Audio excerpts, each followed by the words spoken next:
along the way, along that staircase to the next person, Yes. why not have a little fun?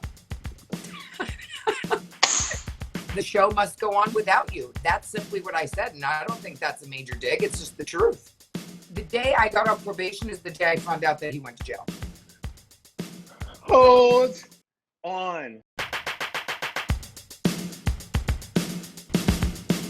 Hi, Lou. Feeling Giovanni. I Okay. literally just told my producer, she was like, the music's catchy. I'm like, Luann knows what the gays want. Luann is giving us exactly what we want.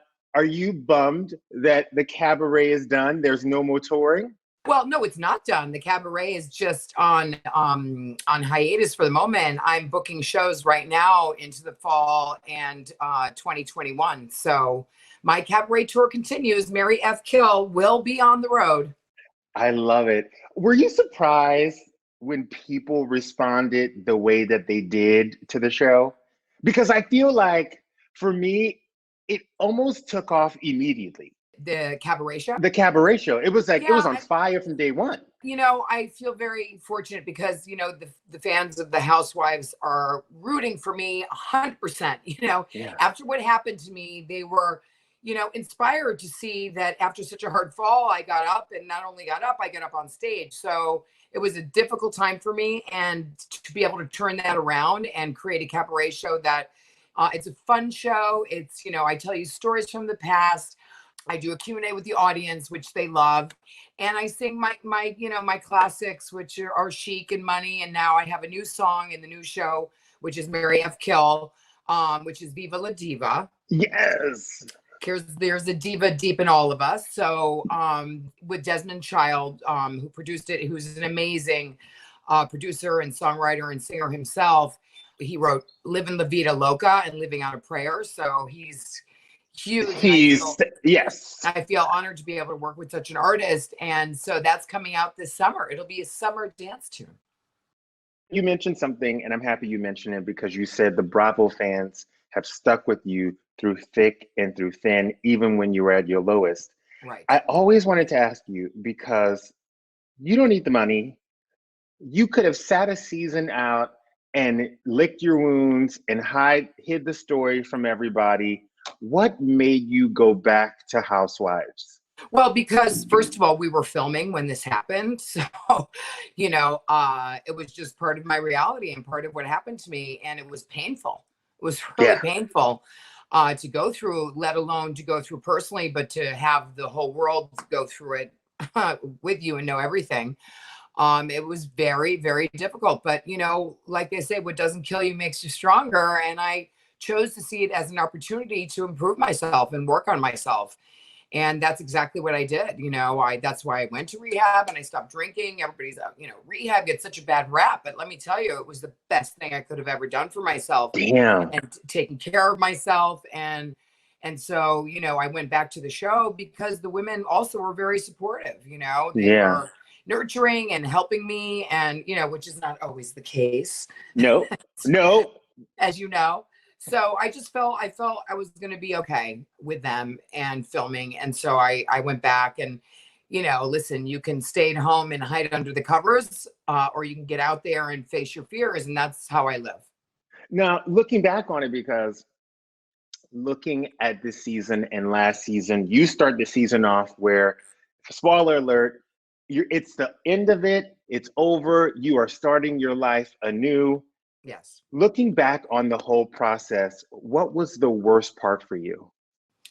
Probably the worst part was having to deal with, you know, my family and, you know, the kids. Yeah. And it was a lot for me to go through, but think about my children, you know, it was really tough. So that was the hardest thing. And I just feel like it's brought us even closer as a result, you know, and now this pandemic, you know, Yeah. my kids a lot, you know, I was on tour and I was filming the Housewives. So I was very, very busy. So I'm very happy to be home and just be, you know, spending quality time with my family at this point, you know. Now let's talk about those crazy Housewives. I have never seen a season start off so explosive. Does it ever drive you to want to drink? It's not easy. I mean, but some of the time I'm like, oh God, thank God I don't drink because, just nuts.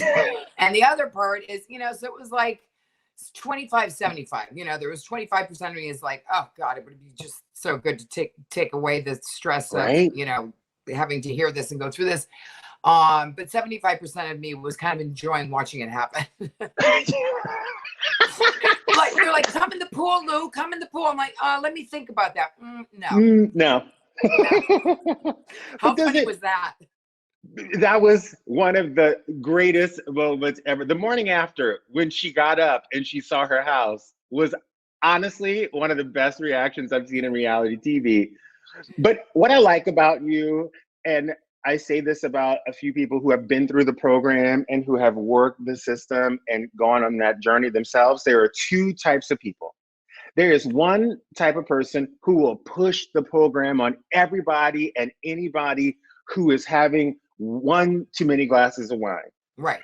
And then there's the person who will sit back and say, this was my experience. I am not going to preach it to you. And that's what I feel like you're doing. But does it ever occur to you to sit Sonia Morgan down and say, I know where you are?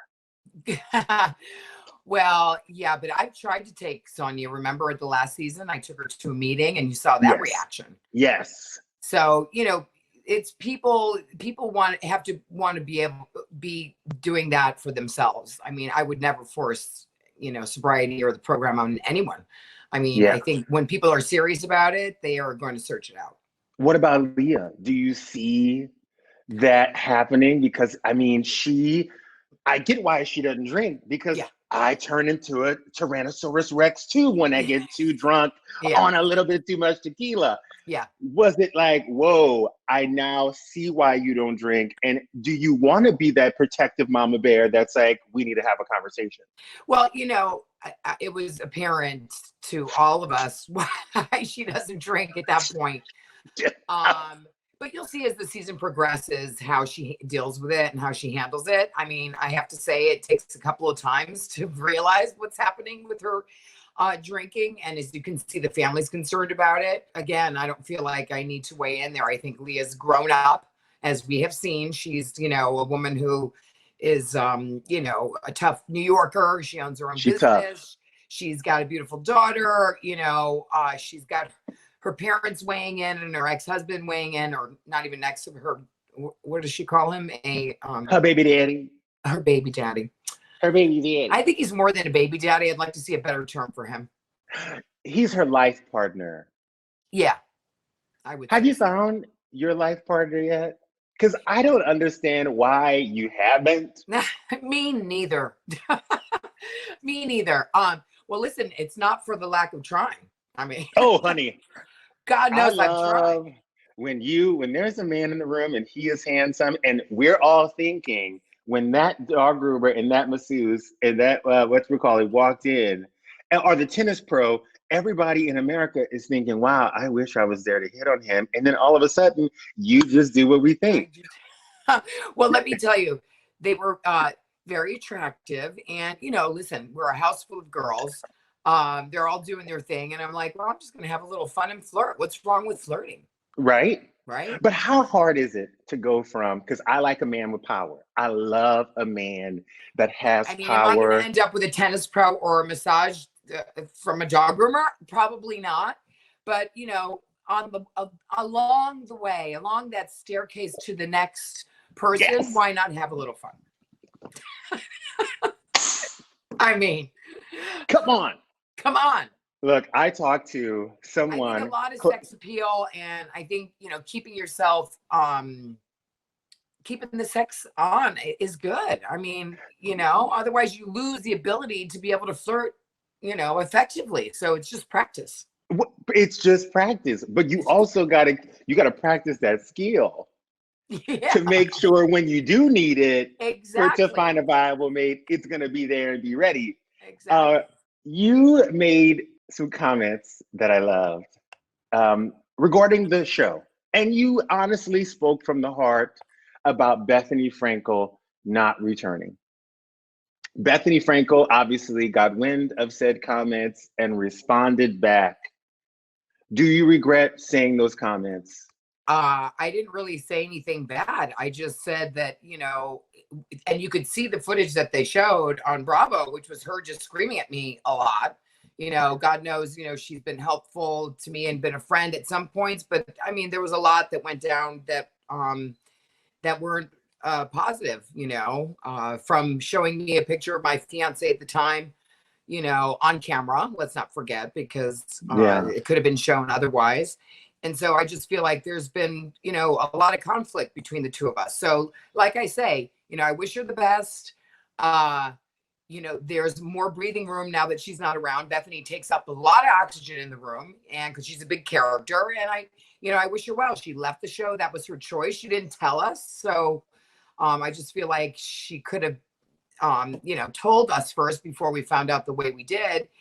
And, you know, the show must go on without you. That's simply what I said. And I don't think that's a major dig. It's just the truth.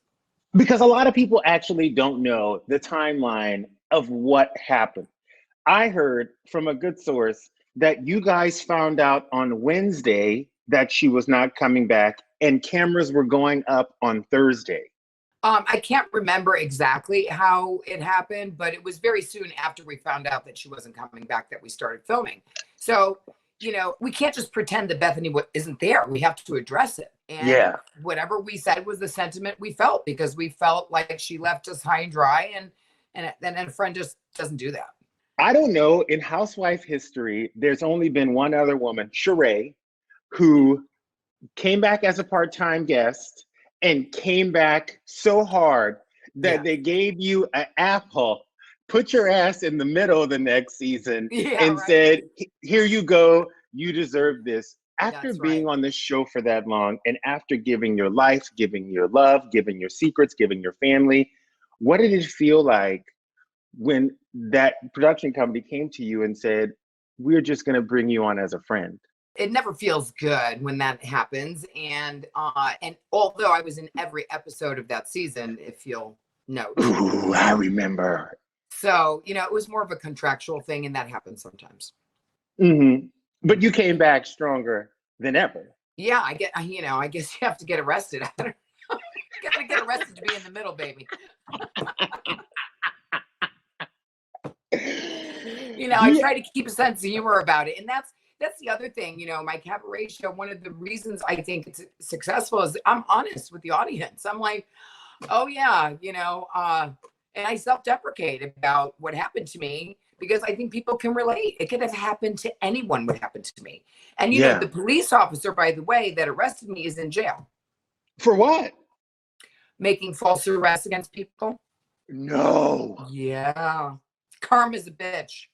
Luann, how long has he been in jail? You know, and I really haven't talked about it because, you know, I was still going through finishing my probation. So I didn't want to raise any, you know, awareness to it. But the day I got off probation is the day I found out that he went to jail. Hold on. You know what? That's probably for the best, because had you been halfway through probation, maybe you would have tried to fight it. Maybe you would have tried to reopen your case. But the universe let you get through that. Right. And then showed you this situation. That is some crazy. Yeah, I know. And I'm not the kind of person who kind of dwells in the past. So I just said, I acknowledge the past. Of course, you have to acknowledge the past so that you can move on and change it up. But I don't dwell in the past. So I've just kind of moved on. I was going to write a book, and now is the time to write a book. But I don't know. I just don't want to dredge up all that stuff again. You know what I mean? I feel like I just got through it. And so maybe not right now, but I think I'm going to write a book eventually about this whole thing, so people know exactly what happened to me.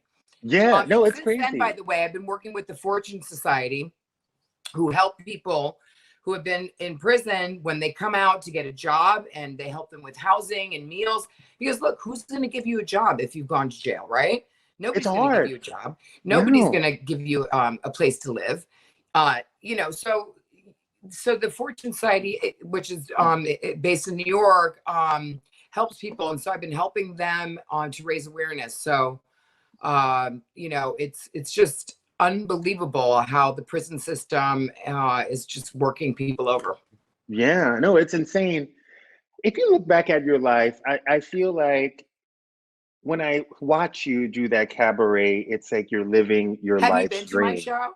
I have not been to your show. I was supposed to go to the Oh, LA show, and I'm so mad that I missed it. I was so I mad, sold out the Wiltern Theater, which is which is amazing. huge. I've seen big acts there who have not sold it out. And my friend tells me, I had friends who went in New York, friends who went in LA, and they said, we went thinking that we were going to just have a good time and we were going to go sing some songs, but it was an experience. You know, you were living on stage, as the gays say, she was living. Yeah. Mm-hmm. Love it. Had you not done the show, had you not done Real Housewives of New York, would you be living your dream today? Would you have been on that stage had you not taken this path to cabaret? Probably not. What Probably would you not. be doing? What would you actually be doing? You know what? You know, I'm doing exactly what I want to be doing, which is doing my cabaret tour. But I don't know if I would have had the success if I hadn't been on the Housewives. Let's just be honest. I mean, Yeah. television is a great vehicle to promote, you know, anything that you want to promote. And I'm lucky to have that so that I can live my best life. Yeah. Is your ex-husband ever like, Oh, you he's really blown doing away. it? He's seen the show.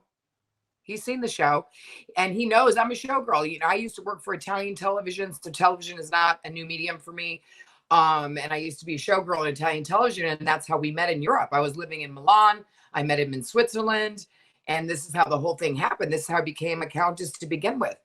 And so he was not surprised to see me up on that stage commanding, you know, the stage. He was like, "This is where you belong," you know, and very supportive and yeah, good.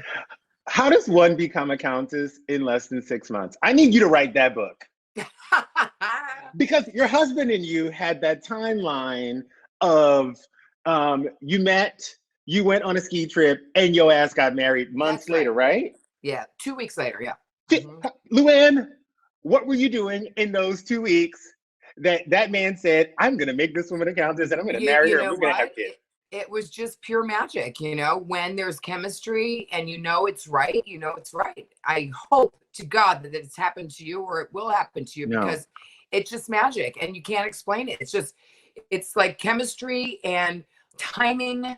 Timing is everything. I mean, he timing said is to me, "Where everything. have you been all my life?" I said, "Getting ready for you." I would have never been ready if I hadn't lived in Milan before that and, you know, gotten all the, you know, experience and mentors, you know, to make myself more sophisticated and dressed a certain way and talk different languages. I spoke Italian at that point.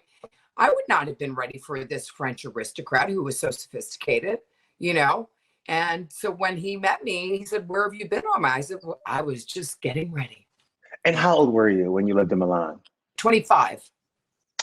Luann, the Italian models, you must have had a field day. Yeah, I had a great time. That's how I learned the language. Italian boyfriends and the Berlitz school. Drill. Italian I mean, men if you want taught. to learn a language, take a Latin lover. I mean, take a French lover, Italian, you know. And I always say to women who ask me about dating advice, I'm like, well, especially right now, we can't travel, but I say go to Europe, you know. Men just love women. It's very sexy. I do well in Europe. I can't find a man in LA to save my life. Oh no, It pains me. yeah. New You York, got I to go have to a few Europe. bites. Europe, I spend 2 weeks there. I come back with a story, a whole love thing. But this is my problem. And maybe you have the same issue as well. When you feel that spark and you feel that magic once, it's almost like you can't settle for anything less when you start to look again. So it almost becomes a hindrance because sometimes you won't have that spark again. And I have to remind myself that that spark was for that person and the Yeah. next person is going to be a different feeling. Do you ever feel like you're just waiting for that magical moment that's never Yeah. going to happen again? Right. Well, I thought that it was never going to happen again. And then I met Jacques, my French boyfriend, Mm-hmm. 4.5 years. We stayed together. Then after that, I thought I am never going to meet anybody again. Then I met Tom. Well, maybe that was not as especially the right one, but I loved him. Yeah, So that was love for me. And, you know, so they say 3 times the charm. So I'm just, you know, waiting on number 3. it's happening. It's happening. You know what? If you don't will it to happen, it won't happen. I'm one of those people that I put it in the universe. Like, like much like when I came back from Europe to the States, I wanted to work back in television again. And Jill Zarin walked into the room. Wow. And said, oh, I'm doing this television show. I think you'd be perfect, because she found out, that I worked in Italian television, and that, it was you were Countess. And you were 6 feet tall and beautiful. So anyway, so it just came to me. I feel like, you have to will things in order to make them happen. I cannot wait for this hiatus to be over. I will be at that next cabaret show. Oh, you whenever. have to. I think the next show I'm doing, I already have it on the books. I think it is October 2nd in Boston. So I'm just hoping we can keep that first date, and looking for dates in New York. I was supposed to do Town Hall on June 11th. I was booked at the Wiltern again, but we had to cancel. Yeah. So, but my schedule is up and coming on CountessLuann.com. Look for my new dates, and I can't wait to see you there. I know, me too. I'm just feeling Giovanni after this whole interview. I love you. Thank you, Lou. Be safe. Take care, okay? Have a good time. All right, you guys, to listen to this whole interview, go to wherever you listen to podcasts, click on Just a Sip and sip this tea. Like what you saw? Hit subscribe. You don't want to miss any new episodes of Just a Sip, and you can catch up on any past episodes. The tea was hot, I'm telling you.